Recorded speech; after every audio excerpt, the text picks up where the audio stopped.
여호와의 영이 나를 통하여 말씀하시며 그의 말씀이 내 혀에 있도다. 이스라엘의 하나님이 말씀하시며 이스라엘의 반석이 내게 이르시기를 사람을 공의로 다스리는 자 하나님을 경외함으로 다스리는 자여 그는 돋는 해의 아침빛 같고 구름 없는 아침 같고 비 내린 후에 광손으로 땅에서 움이 돋는 새풀 같으니라 하시도다. 내 집이 하나님 앞에 이같이 아니하냐. 하나님이 나와 더불어 언약을 세우사 영원한 언약을 세우사 만사에 구비하고 견고하게 하셨으니 나의 모든 구원과 나의 모든 소원을 어찌 이루지 아니하시냐. 그러나 사악한 자는 다 내버려질 가시나무 같으니 이는 손으로 잡을 수 없음이로다. 그것들을 만지는 자는 철과 창자루를 가져야 하리니 그것들이 당장에 불살리리로다 하니라. 아멘. 다윗의 마지막 말.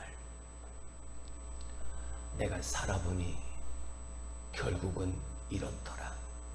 결국 이것밖에 남지 않더라. 내가 평범한 삶이었지만 하나님이 나를 택하사 비범한 삶을 살게 하셨고 하나님이 나를 기름 부으사 높이 세워주셨고 하나님이 나와 함께 하심으로 말미암아 그 놀라운 하나님의 은혜와 역사들을 나를 통해서 노래하게 하심이 내가 살아보니 그것밖에 남는 것이 없더라. 다윗의 마지막 말이었습니다.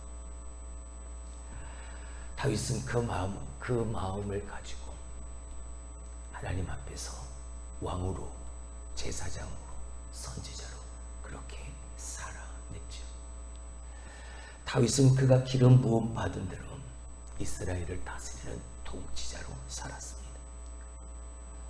왕으로 살고 또한 제사장으로 살고 선지자로 사는 이러한 자세, 하나님 앞에서의 하나님 앞에 기름 부음 받은 자의 삶의 자세, 이 삶의 모습은 오늘을 살아가는 우리의 모습 속에서도 보여져야 할 모습인 거죠.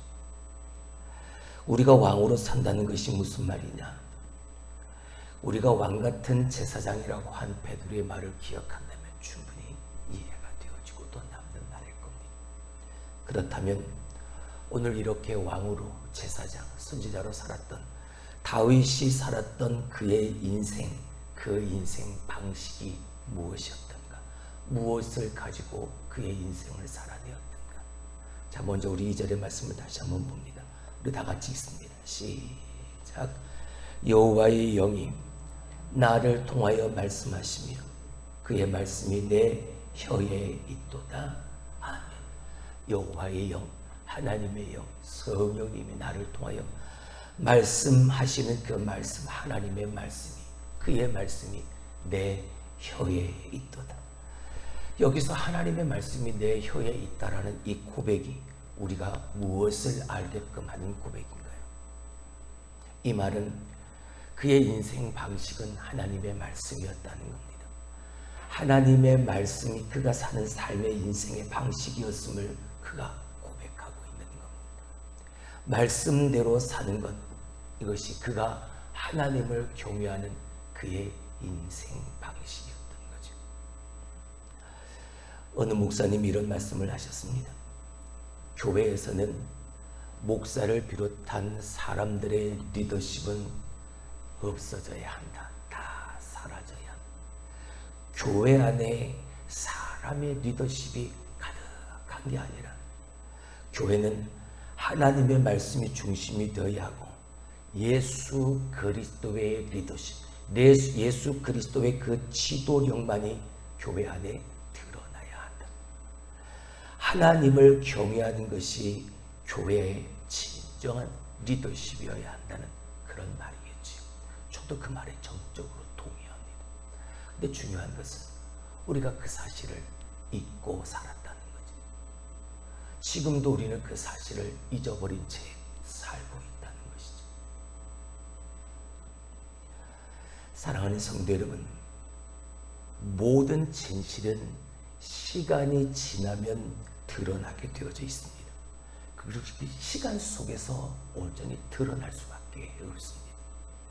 근데 자꾸 이것을 인위적으로 내가 바꾸어서 고쳐서 내게 편하려고 내게 유익이 되려고 자꾸만 나 스스로가 고치려고 하니까 그 과정 속에서 부작용이 일어나는 거죠.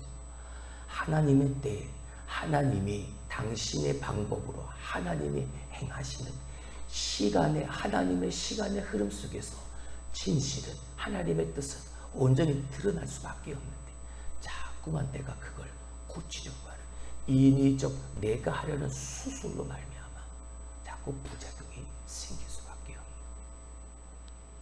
없는, 내 의만 자기 의만 내세우다가 결국은 끝나버리고 마는 거죠. 그러니 교회 리더십은 내 의, 내 생각, 내 뜻 그것이 아니라 내 리더십이 드러나서 교회의 리더십은 나의 리더십, 사람들의 리더십으로 가득한 게 아니라 오직 하나님을 경외함으로 드러날 수 있어야 하는, 하나님의 말씀대로 사는 인생 방식, 그 믿음으로 말씀 따라 순종하며 사는 하나님의 말씀, 은혜, 예수 그리스도 오직 교회 안에 그것으로 가득해 있어야, 그래야 교회가 세상과 다른 모습을 보일 수 있는 거죠. 저를 포함한 교회 안의 모든 사람들은 교회 안에서 나의 사람의 지도력을 가지려고 작전을 짜고 머리를 쓸 필요가 없습니다. 딱 한 가지만, 딱 하나면 됩니다. 정말 하나님 앞에, 말씀 앞에 누구보다 겸손하게 하나님을 경외하는 그 모습만, 그거 하나만 보이면 돼. 내가 하나님 앞에, 말씀 앞에 겸손하게, 오늘도 그 겸손한 믿음으로 하나님 앞에 나아가기만 하면 내가 말씀 따라 사는 그 삶을 통해 나도 모르게 예수 그리스도 그 복음, 그 십자가의 영광과 은혜가 드러날 수밖에 없는 거예요. 말씀 따라 사는 나의 삶에 그 말씀이 내게 주는 은혜의 열매들, 성령의 열매들 내 안에 가득가득 맺혀질 수밖에 없는 것이겠지요. 하나님을 경외하려는, 하나님의 말씀만 따라 살려는 그 싸움만 계속하는 데는, 그리고 내 힘으로 되어지지 않는 성령 하나님의 힘으로 능력으로 되어지는 그 일을 성령 하나님을 더듬어서 오늘도 그렇게 영적 전쟁에서 싸워 승리하는 삶을 살아가기만 하면 되는. 여러분, 다윗의 지도력이 이거였습니다. 다윗의 리더십이 이거였습니다. 나 자신의 다윗의 뜻을 관철하기 위해서 백성들을 억압하거나 탄압하지 않았습니다. 그들을 통치하고 다스리고 통솔하고 억지로 애쓰지도 않았습니다. 자기 의를 위해서 내가 가지고 있는 힘, 권력을 저 백성들에게 사용하지 않았습니다. 그는 왕으로 살았습니다. 왕으로 살았지만 그는 그가 가지고 있는 힘과 권력으로 살지 않았습니다. 어떤 면에선 너무나 한심스러워 보일 정도로 당하기만 하고 쫓겨다니기만 합니다. 바보 같았습니다. 그런데 하나님이 그런 그를 사용하실 수밖에 없었던 이유는 그가 쫓기거나 당하거나 이런저런 바보 같은 그런 모습을 보이는 그 모든 순간순간에 하나님만 의지하는 것을 하나님께 보였고 백성들에게 보였기 때문입니다. 그래서 하나님은 그를 사용하실 수밖에 없었다. 그렇게 어떠한 경우에도 여호와 하나님께 의지하는 것을 그의 삶을 통해서, 그의 인생을 통해서 그냥 드러내기만 했던, 그렇게 하나님을 경외하는 것이 왕으로 백성들을 이끌었던 다윗의 리더십이었던, 말씀 따라 사는 인생, 그의 인생 방식이었던, 바로 이 모습이 하나님 앞에서 인생을 사는 묘한 방식인 것. 사람을 가르치고 사람을 지도해서 사람을 고치려는 리더십이 아니라 내가 하나님을 경외하고 경외하는 나의 모습을 통해서 하나님 앞에 사람들 앞에 그것이 고스란히 드러남으로 하여금 공동체로 하여금 따라오게 하는 리더십. 나의 그 인생 방식이 그게 중요한. 그리고 어느 때보다 그러한 인생 방식이 지금 이 시대에 이 혼란의 때, 이 혼탁한 때 우리가 가져야 될 인생의 방식, 나의 인생의 삶의 모습이었다는 거죠. 그렇습니다. 이렇게 다윗의 인생에서 다윗에게서 하나님을 빼고는 다윗의 인생을 설명할 수가 없습니다. 그는 하나님에 의해 평범한 삶에서 비범한 하나님의 일하심을 따라서 기름 부음을 받고 하나님에 의해 높이 세워집니다. 그래서 그는 그의 일생에서 늘 입만 열면 하나님을 노래하는 삶을 살았던, 그리고는 늘 그 하나님의 말씀을 그의 혀에 담고 살았습니다. 그 하나님이 다윗에게 말씀하십니다. 3절 4절의 말씀을 봅니다.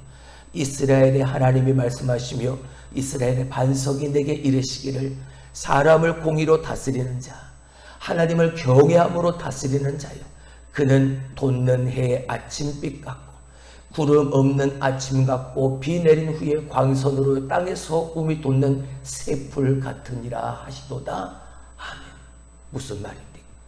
이스라엘에서 사람들을 공의로 다스리는 사람은, 그리고 하나님을 두려워하여 통치하는 사람은 구름 한 점 없는 저 하늘에 그 아침에 떠오르는 아침 햇살 같은 것이고, 그리고 비 갠 뒤에 햇살이 땅에 비춰져서 새싹을 돋게 하는 것 같을 것이라.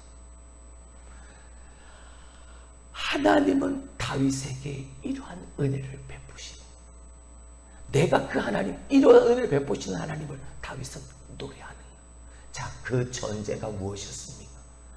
하나님의 영이 내게 말씀하실 때 그 말씀이 내 혀에 있도다. 다윗의 인생 방식, 말씀 따라 말씀 의지하여 여호와 하나님을 경외하는 그 삶을 온전히 그 삶을 통해, 인생을 통해 드러내는 나의 모습을 통해서 하나님이 나를 평범해서 비범한 삶으로, 야곱의 하나님이 나를 기름 부어 당신의 뜻에 맞게끔 나를 그렇게 깎고 부서뜨리고 빚어서 만들어 가시는 그 하나님의 역사하심, 그리고 그렇게 일하시는 하나님을 내가 내 삶을 통해 노래하며 늘 말씀과 함께 살았던 내게 이러한 은혜를 내게 베풀어 주셨다. 다윗의 믿음의 고백, 그 삶의 고백. 그리고 5절 다윗은 이렇게 다시 한번 고백하는 거죠. 내 집이 하나님 앞에 이같지 아니하냐. 내 집이 봐라, 저 하나님이 이런 은혜를 베푸신다 하신 것처럼 이러한 은혜 누리고 살지 않느냐. 하나님이 나와 더불어 영원한 언약을 세우사 만사에 구비하고 견고하게 하셨으니 나의 모든 구원과 나의 모든 소원을 억지 이루지 아니하시니. 내 집이 하나님 앞에 그렇지 않느냐. 그분이 나와 영원한 언약을 맺고 모든 일을 잘 갖추어 주셨고 든든하게 하시지 않았느냐. 그런데 어찌 그분이 내게 구원을 이루지 않으시고 내 모든 소원을 들어주시지 않겠느냐. 영원한 언약이 뭘 말하는 거야? 사무엘하 7장에 다윗 왕국에 대한 언약이 영원토록 너희 자손에게 대대로 그 왕국을 내가 지켜줄게. 그러니까 하나님의 말씀대로 그 언약하신 대로 하나님이 이렇게 이루시지 않겠느냐. 그 구원을, 그 소원을 하나님이 들어주시지 않겠느냐. 확신에 찬 감사의 고백이었다. 무엇 따라 사니까요? 말씀 따라 사니까. 말씀을 내 혀에 담고 사니까. 그 말씀 따라, 성령을 따라 오늘도 하나님의 영광을 돌리고 그 하나님을 경외하는 삶을 내 인생을 통해서 드러내고 사니까 하나님이 언약하신 대로, 그 영원한 언약을 세우신 대로 하나님이 그렇게 구원을, 소원을 들어주시지 않게. 다윗은 그의 밤에서 이러한 인생 방식이 아니라 전혀 다른 인생 방식으로 사는 사악한 자들은 이런 하나님의 은혜를 결단코 누릴 수 없다는 걸 단호하게 선포하죠. 자, 6절 7절의 말씀을 봅니다. 그러나 사악한 자는 다 내버려질 가시나무 같으니 이는 손으로 잡을 수 없음이로다. 그것들을 만지는 자는 철과 창자루를 가져야 하리니 그것들이 당장에 불살리리로다 하니라. 아멘. 다윗의 인생 방식, 하나님의 말씀을 따라 하나님을 경외함을 드러내는 삶의 방식이 아니라 그와 정반대, 그렇게 다른 인생 방식으로 살아가는 저 사악한 자들은 다 내버려질 가시나무 같다. 가시에 돋쳐 있어서 손으로는 절대 잡을 수가 없어서 그것을 만지려는 자는 칼과 창자루를 가지고 그것을 붙잡을 수밖에 없다고. 그래서 아무 쓸데없는 저 가시나무는 땔감으로밖에 사용되어지지 않고 즉시 그것을 불사를 수밖에 없는 것이다. 다른 인생 방식의 사악한 자들은 가시나무 같아서 손으로 잡을 수가 없고 철과 창자를 가지고 다루어야만 한다는 것. 손으로 잡는다는 것은 무엇을 말합니까? 하나님이 은혜 베푸시고 하나님이 붙잡아 주신다는 것을 의미하는 것이고, 저 칼과 창자루를 가져야 한다는 것은 가시나무를, 그 가시들을 다 잘라내고, 그리고 그 가시나무가 쓰일 수밖에 없는 아무데도 소용없는 그러한 땔감으로밖에 쓸 수 없다는 하나님이 벌하시는 도구로 사용될 수밖에 없다는 의미를 가지고 있는 거예요. 다윗은 지금 자기의 인생을 되돌아보고 있는 거예요. 내 인생을 돌아보고 다윗의 인생 방식대로 내 혀에 있는 그 하나님의 말씀으로 백성들을 하나님의 공의로 다스리고, 그리고 하나님을 경외함으로 살았기에 저 구름 한 점 없는 아침 햇살 같은, 그리고 비 온 뒤에 새움이 돋는 그 복과 은혜를 누리게 되어진 것이라. 그리고 그 은혜를 누리고 살았다는 것, 오늘 이 감사의 노래로 고백하고요. 여러분, 아까도 말씀을 드렸던 그 영원한 언약이 뭡니까? 다윗 왕국과 하나님께서 그 자손과 영원토록 함께 하시겠다는 언약이었죠. 그리고 메시아가 오신다는 약속입니다. 결국 그 영원한 언약은 하나님이 구원하신다는 약속입니다. 구원은 단회적이죠. 하지만 구원은 영속적입니다. 내가 단 한 번 예수 믿고 예수님을 믿는 그 믿음으로 말미암아 구원받지만 그 구원받은 것이 한 번으로 끝난 것이 아니라 오늘도 내 삶을 통해서 구원받은 사람답게 살아가려는 그 구원의 영속성은 지속되어지는 그 마음이 오늘도 내가 하나님 앞에서 거룩한 삶, 성화를 이루어가는 삶이 되어집니다.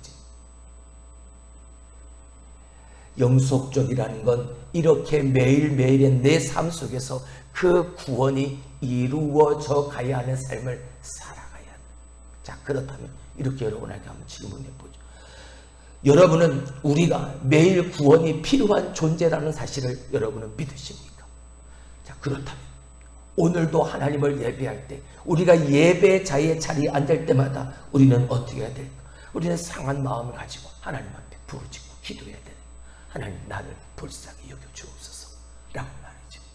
내 의지 갖고 내 힘 갖고 내 권력 갖고 내 것 가지고 내 일을 만들어가는 것이 아니라 하나님의 말씀이 내 혀에 담겨져 있고 그 말씀 따라 성령의 인도하심을 가지고 하나님의 뜻을 이루어가는 하나님의 사람답게 오늘도 그렇게 살아갈 수 있도록, 내가 예수 믿고 구원받아 하나님의 백성 되었으니 하나님의 백성 된 구원받은 사람답게 살아갈 수 있도록 하나님 나를 긍휼히 여겨주옵소서, 나를 불쌍히 여겨주옵소서, 그렇게 살아갈 수 있도록 하나님 나를 도와주옵소서.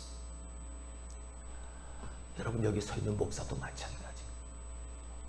저도 하나님의 구원하심이 없으면 저도 범죄할 수밖에 없고 저도 넘어질 수밖에 없는 그런 연약한 존재. 하나님의 말씀을 붙들지 않으면, 하나님의 그 구원의 언약 약속을 내가 의뢰하지 않으면, 신뢰하지 않으면 나 역시도 얼마든지 넘어지고 얼마든지 범죄할 수 있는 연약한 존재에 불과한. 자, 그렇다면 오늘 내가 살아가는 삶의 방식, 내 인생의 방식은 무엇이어야 하나? 오늘도 내가 이렇게 연약하고 연약한 존재에 불과한 내가 오늘도 세상에서 승리하며 하나님 앞에 기쁨으로 영광을 돌릴 수 있는 삶을 살기 위한 나의 인생의 방식이 뭐야? 여러분의 입술에, 내 입술에, 내 혀에 하나님의 말씀을 담고 사는, 할렐루야, 말씀 따라 사는. 쉽지 않습니다. 누누이 여러분에게 말씀을 드렸다. 하지만 내가 예수 믿고 구원받아 하나님이 나를 구원하신 하나님의 그 영원한 언약, 하나님이 세우신 언약에 내가 증거자라면, 내가 그 증인이라면 어려워도 힘들어도 그 약속의 말씀을 내 삶을 통해 살아내고자 하는 그 모습이 보여져야 해. 그리고 그 하나님의 말씀을 따라 하나님을 경외하는 모습이 그렇게 살아가는 내 삶을 통해 온전히 드러나게 되어질 때 그 안에 지도력이, 그 안에 리더십이 생겨나게 되어집니다. 오늘 이 다윗의 인생 방식이 우리의 인생길에도 그대로 펼쳐지기를 원합니다. 하나님의 말씀대로 오늘도 내가 살아감으로 그저 하나님을 경외함이 내 삶을 통해 온전히 드러나게 되어지는 그 인생 방식, 그리고 그렇게 살아가는 내 삶에 하나님이 은혜를 베푸셨고 그 베푸신 그 은혜에 감사하며 오늘도 그 하나님을 노래하고 예배하며 살아가는 우리의 삶의 방식. 저와 여러분의 인생의 삶을 살아가는 방식이 되어질 수 있기를 주님의 이름으로 축원합니다. 누구처럼?